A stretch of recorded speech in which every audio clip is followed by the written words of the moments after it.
Mi felicitación a los organizadores de este grande encuentro y mi muy agradecido reconocimiento por haberme invitado para presentar en una ocasión y ante un auditorio tan calificado algunas de las cuestiones que comienzan a entrar en debate, pero que aún no tienen el eco que deberían tener. Gracias. Por esto es que insisto en mi agradecido reconocimiento por invitarme a plantear ante ustedes algunas de las cuestiones del debate sobre colonialidad y descolonialidad del poder.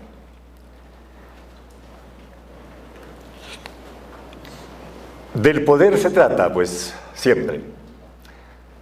Todo el debate de las ciencias sociales latinoamericanas, de toda su historia, está obviamente, necesariamente, atravesada de esta cuestión central, el poder.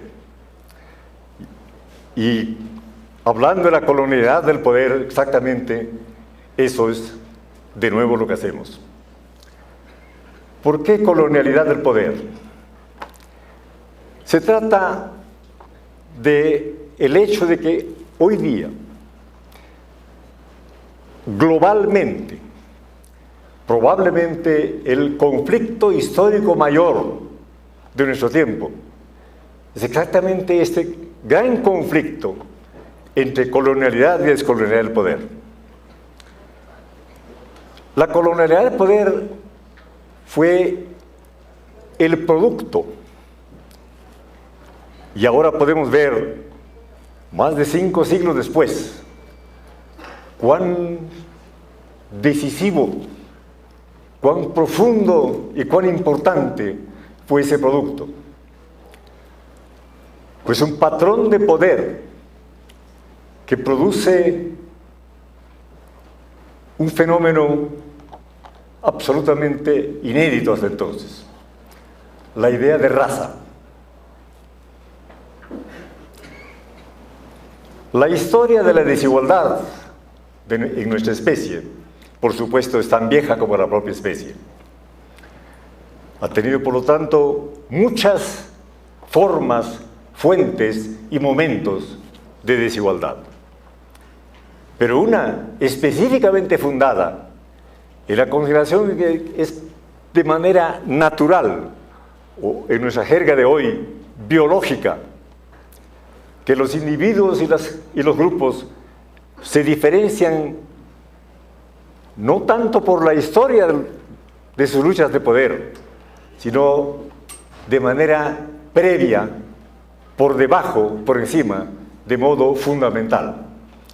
Es decir, debido a lo que hoy podemos llamar de la idea de raza. ¿Cuándo aparece esto? Desde el primer momento en que los futuros conquistadores de América, primero, y después los que producen junto con América la idea y la identidad histórica de Europa occidental, y colonizan después el resto del mundo. Desde el primer momento en que ellos aparecen en el espacio que hoy llamamos América,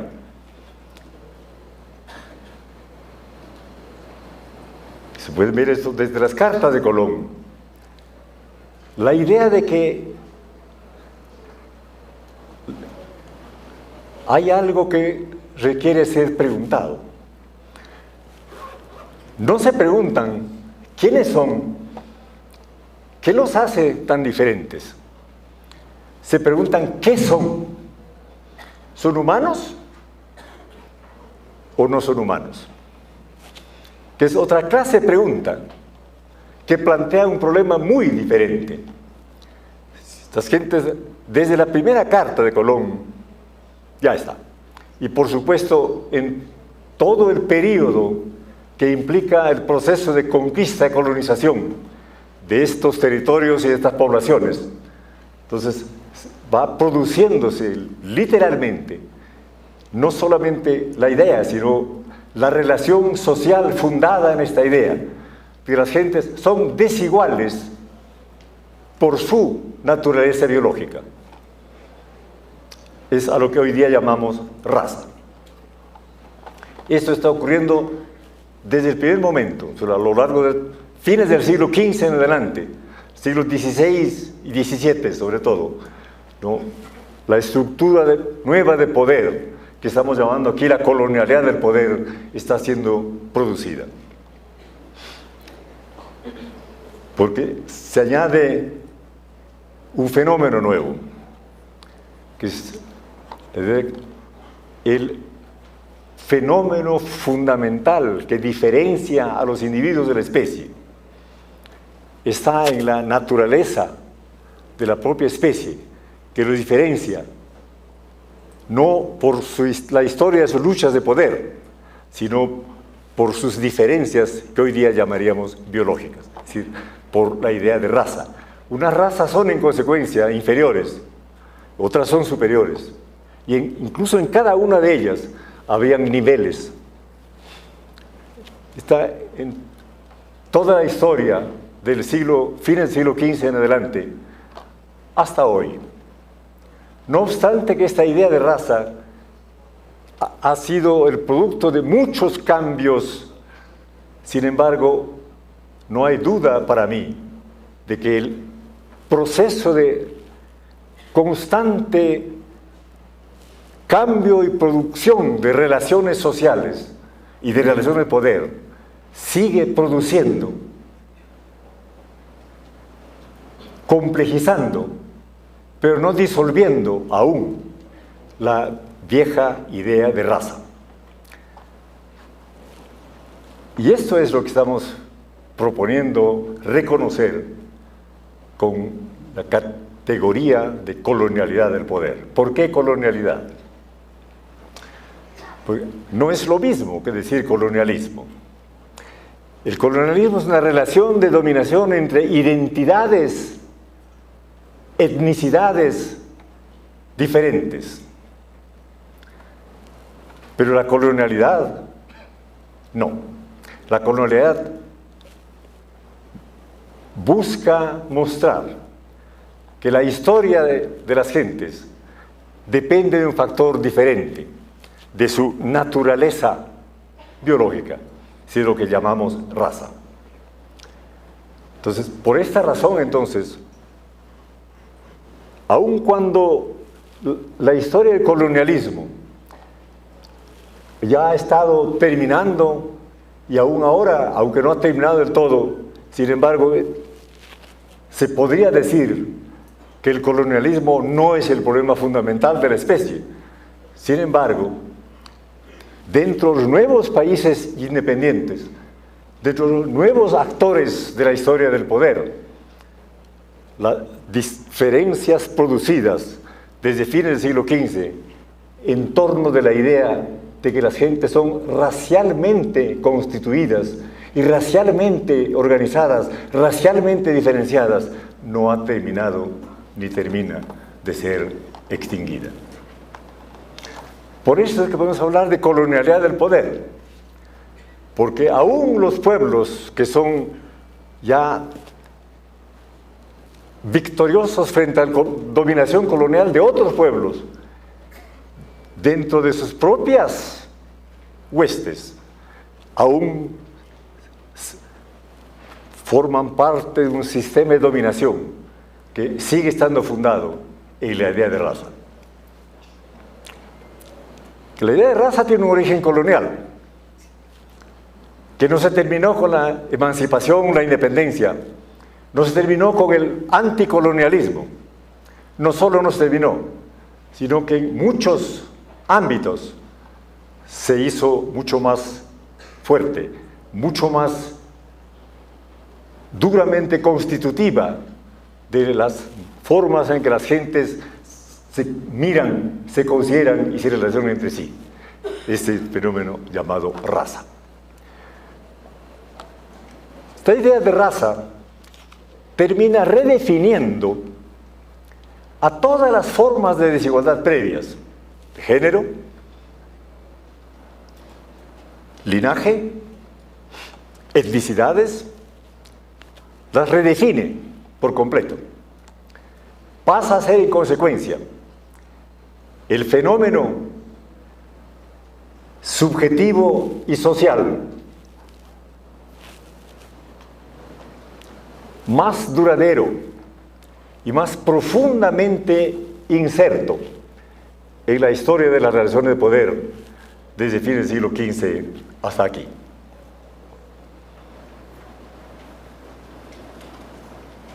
Entonces, este patrón histórico de poder, que se puede llamar en consecuencia racista, redefine las otras formas. El patriarcalismo no es solamente la idea de relaciones de poder entre géneros diferentes, está asociada a la racialización de las relaciones de poder. Lo mismo con el etnicismo, lo mismo con la producción epistémica de todos los grupos de la especie. Porque la episteme que es producida por la dominación histórica de unos grupos sobre otros, que se funda en consideraciones que llamables racistas o raciales. Entonces, esto es una episteme que desde el fines del siglo XV en adelante en América tiene dos fuentes reconocibles. Una fuente es una mística, religiosa, que es una propuesta epistémica dualista, cuerpo, alma, razón, naturaleza, y que es además antropocentrista, porque hace de la idea de humano, por definición, superior a todas las otras formas de vida en el universo. Luego, un segundo fundamento es la biologización del poder bajo la violencia de la conquista, la producción de la idea de raza y, en consecuencia, la redefinición de la idea de etnicidad, la redefinición de la idea de relaciones patriarcales en la especie. Y por eso mismo, esta nueva episteme colonialista es la misma que atraviesa algo que parecía al comienzo ser exactamente la contradicción mayor en la historia de este modo de dominación. Cuando hablamos del horizonte de la modernidad, que promueve exactamente las ideas de libertad, de igualdad social, de libertad, de autonomía individual, de ciudadanía, promueve la idea y la práctica de Estado-nación. Sin embargo, este nuevo horizonte que reconocemos con la modernidad sigue siendo lo que llamamos la colonial modernidad. ¿Por qué colonial modernidad? Porque sigue estando fundada en la idea de raza. Es una episteme de carácter colonial. Y esto hace que la idea de modernidad, como promesa de liberación de muchas formas de dominación, sea finalmente una paradoja. Porque hay una imposibilidad histórica de las promesas de la modernidad colonial eurocéntrica. ¿Por cuál es la promesa principal de la modernidad? La igualdad social de las gentes, como el piso de la libertad individual de ellas. ¿Y por qué esta paradoja? Porque no puede practicarse en las relaciones sociales la igualdad social cuando las relaciones están fundadas en la idea de raza. que es por definición un elemento de desigualación de las relaciones sociales. Entonces, el carácter colonial de la modernidad de origen eurocéntrico se hace patente. Mientras se apoye, se nutra de la idea y de la práctica social de raza, entonces todas sus propuestas, todas sus promesas son inevitablemente paradójicas. O sea, no puede llevarse realmente a una práctica que se desarrolle constantemente. Por el contrario, entonces se redefinen en función exactamente de cómo van reproduciendo, modificando, pero reproduciendo el origen racial de las relaciones sociales y de las relaciones de desigualdad de fin del siglo XV en adelante. La idea de color se asocia a la raza. ¿Por qué? Porque los colonizadores del mundo, durante un periodo histórico muy importante, pues vienen todos de una misma zona que produce a lo que hoy llamamos Europa y que produce a la gente que se autodefinen como blancos. La idea de blanco es del siglo XVIII, no desde el comienzo del colonialismo, pero finalmente termina imponiéndose universalmente. De manera que la idea de color, blanco o no blanco, pasa a ser finalmente, claramente, explícitamente, el reconocimiento de que las relaciones de desigualdad social son todas ellas vinculadas a la idea de raza. Entonces, hay una imposibilidad histórica de las promesas de la colonial modernidad eurocentrada. Frente a esta imposibilidad histórica,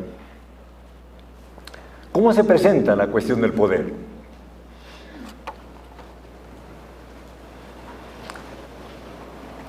Como estamos iniciando un congreso de científicos sociales, entonces la pregunta es inevitable. ¿Qué pasa con la cuestión del poder en estas condiciones? ¿Qué se puede hacer frente a eso? Como no se... hay muchas opciones, pero uno está de acuerdo con las relaciones sociales que son al mismo tiempo relaciones de poder. Por lo tanto, con la desigualdad social.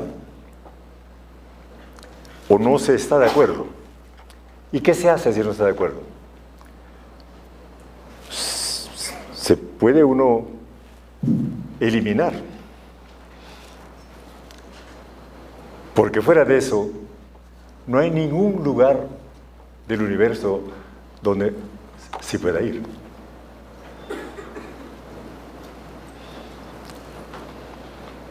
¿Qué en consecuencia?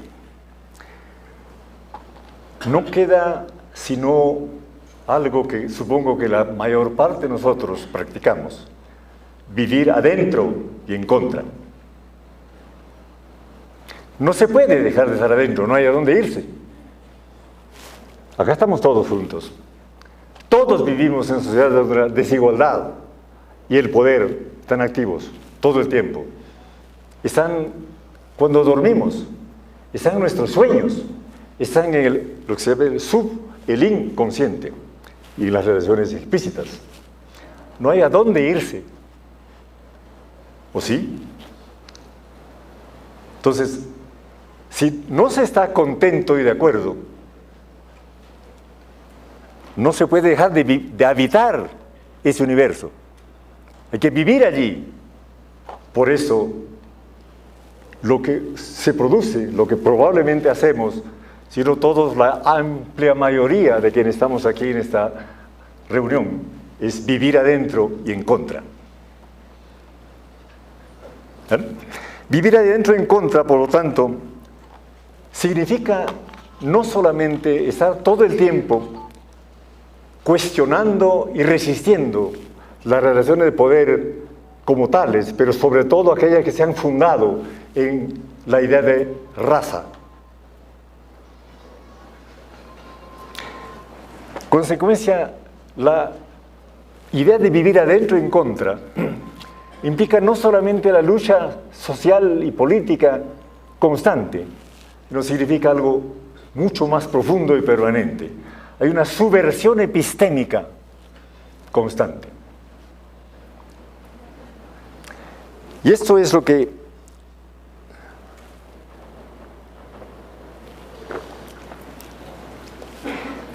creo que está hoy día creciendo en el mundo de los dominados sobre estas bases de desigualdad que tienen un origen llamable racial. Es decir, vivir adentro y en contra lleva a una subversión epistémica necesaria.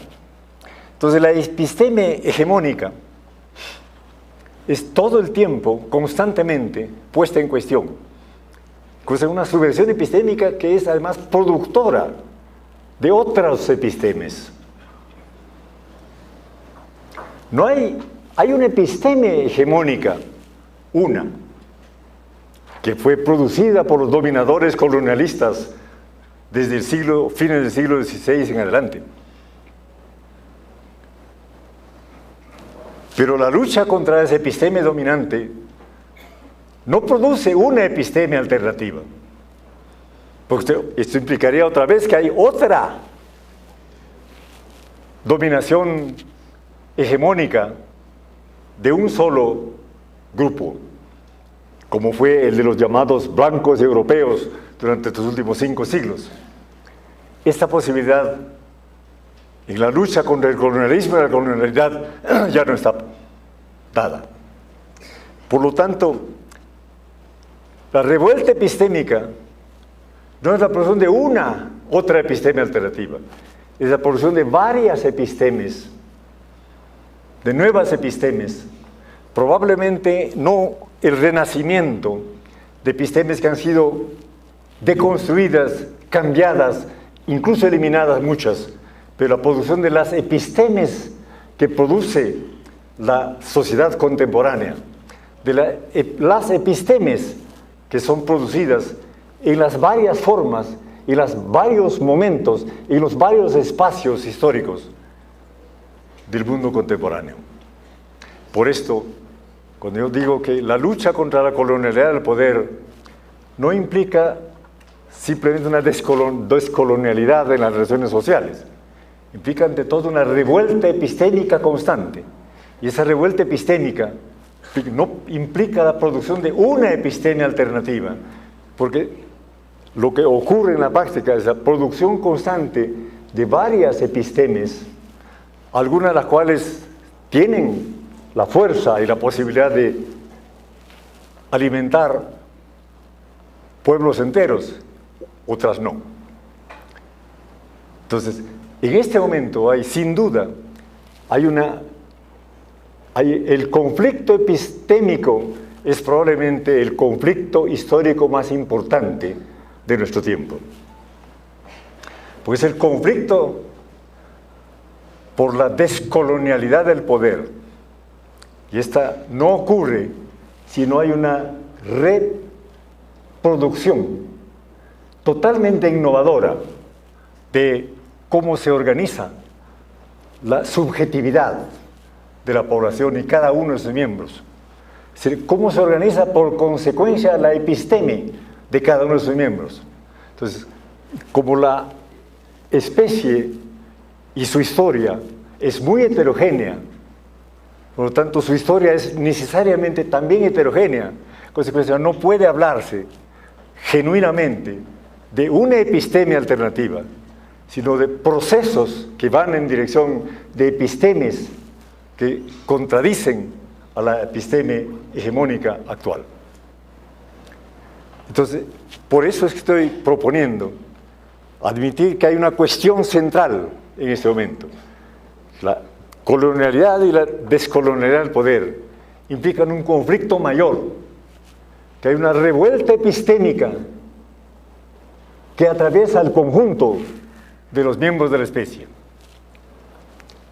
y cuyo problema exactamente es este, que no hay en este momento ningún grupo que fue como el europeo del siglo XVI en adelante, capaz de imponer su dominación social, pero también su manera de percibir, su manera de conocer, su manera de producir memoria, imaginación, conocimiento. No. Ahora los candidatos a ese rol son heterogéneos y varios. Por consecuencia, la revuelta epistémica no es la contraposición de la episteme hegemónica frente a otra que tiene candidatura hegemónica, no. Lo que hay exactamente, esto es lo que estoy planteando como cuestión, que hay una episteme hegemónica que está en crisis porque tiene un conflicto con más perspectivas epistémicas.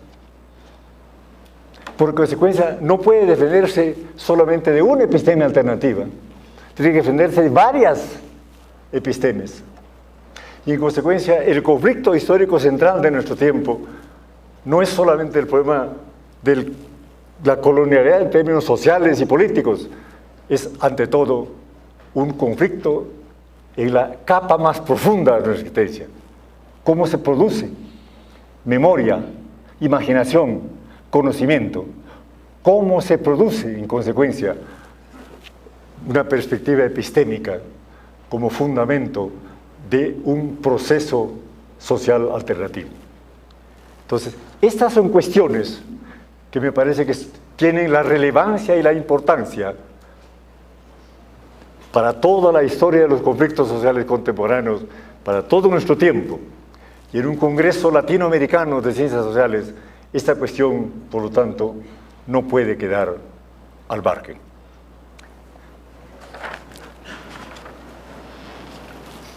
Hay dos otras cuestiones que quiero dejar planteadas antes de terminar. Una es que esta subversión epistémica en curso implica también un proceso que es necesario reconocer, lo que yo estoy proponiendo llamar una re-indigenización del mundo. ¿Por qué? Porque los que fueron indigenizados no solamente son las poblaciones aborígenes de América, fueron indigenizadas todas las poblaciones de todo el mundo bajo la dominación colonial europea y eurocéntrica. Por tanto, todos fueron indigenizados. Y en este sentido, permítame proponer, todos somos indígenas, ¿o no? Pues de esto se trata, porque esta reindigenización del mundo, por lo tanto, produce varias propuestas históricas y por eso varias propuestas epistémicas. No hay una como alternativa a la hegemónica. Son varias propuestas. Estamos exactamente en medio de este inmenso torbellino histórico que atraviesa nuestra vida diaria, especialmente en este nivel de la producción de cómo se recuerda, cómo se imagina, cómo se conoce, cómo se percibe, cómo se comunica. Porque es de esto que se trata.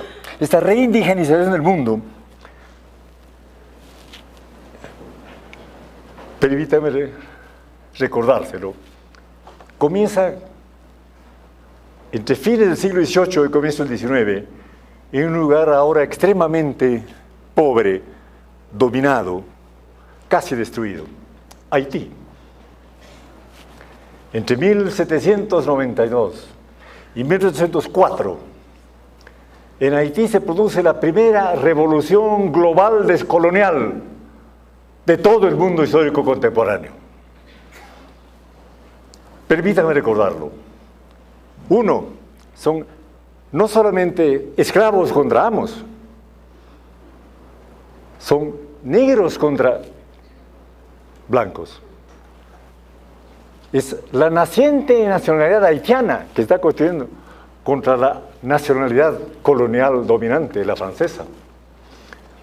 Son varios cambios de profundidad histórica que están produciendo en ese momento.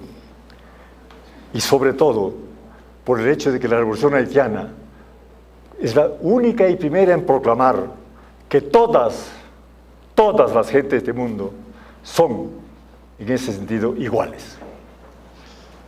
Ahora, imaginen el susto de las minorías, comillas, blancas dominantes, desde Alaska a Tierra del Fuego, frente a este hecho. ¿Qué hubiera pasado en América del Norte, en las Antillas, Brasil, etcétera, si esta idea se hiciera realmente universal y diaria? Por esto, entre Estados Unidos e Inglaterra, con el concurso de todas las fracciones de la fauna dominante de América, de Alaska a Tierra del Fuego, organizaron una inmensa contrarrevolución que destruyó exactamente en sus orígenes la historia del pueblo haitiano. Fue pauperizado, semidestruido, recolonizado hasta hoy. ¿Por qué hasta hoy? Porque es el momento en que la conciencia de todos nosotros tiene que volver a partir del hecho histórico que tenemos al comienzo de este largo proceso de descolonialidad del poder. La primera revolución descolonial de toda la historia del mundo es Haití. Por esto me parece necesario recordarlo. Ahora bien, este proceso comenzó en Haití, está ahora expandiéndose. Hay un proceso de descolonialidad del poder en todo el mundo. Por eso, insisto, el conflicto histórico central de nuestro tiempo es este: colonialidad del poder y descolonialidad del poder. Es, por lo tanto, tarea nuestra su estudio, su debate y nuestras decisiones. Gracias a ustedes.